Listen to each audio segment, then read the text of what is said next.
طريق سيوي. الله أكبر. مفتوح دربك اخضر. الله اكبر. يا لطيف. الحمد لله رب العالمين. اهلين ابو الشيخ. هلا هلا بالغالي هلا. حياك الله. يلا بالغالي. الله اكبر. شو عم تسوي؟ طول بالك هلا شو عم تسوي لك؟ طيب تفضل. معلم بدي اشوف لك ايش بده يصير معك. طول بالك بس استوعبني بعدين خليه يحكي. طيب قول. شكرا. معلم قدامك طريق سيوي. الله اكبر. مفتوح دربك اخضر. الله اكبر. يا لطيف. وش صار؟ معلم في كم قديش عم يحكوا عليك من قفاك. الله اكبر. مضغوطين بدهم يفقعوا. شوف شفتون سبحان الله. بس يا ابو الشيخ كلامك هذا يعني اللي بيبين لك الحكم الشرعي بهذا الامر.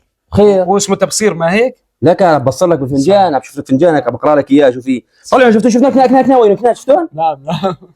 صحيح. هذول مضغوطين. ولكن يقول رسول الله صلى الله عليه وسلم: صلى الله عليه وسلم: من أتى كاهنا أو عرافا فصدقه بما يقول فقد كفر بما أنزل على محمد. والكاهن والعراف شو بيساوي؟ قال يتنبأ بعلم الغيب ولا يعلم الغيب إلا الله. نعم. بارك الله فيك وأحسن الله لك. فهذا الأمر لا يجوز أبدا. الله يجزيك الخير يا شيخ عطاء. اخواننا الكرام، هالامر هذا منتشر بكثره، في كثير ناس انه بتعتقد في هالامر هذا، فالشيء هذا كله كان مشهد تمثيلي.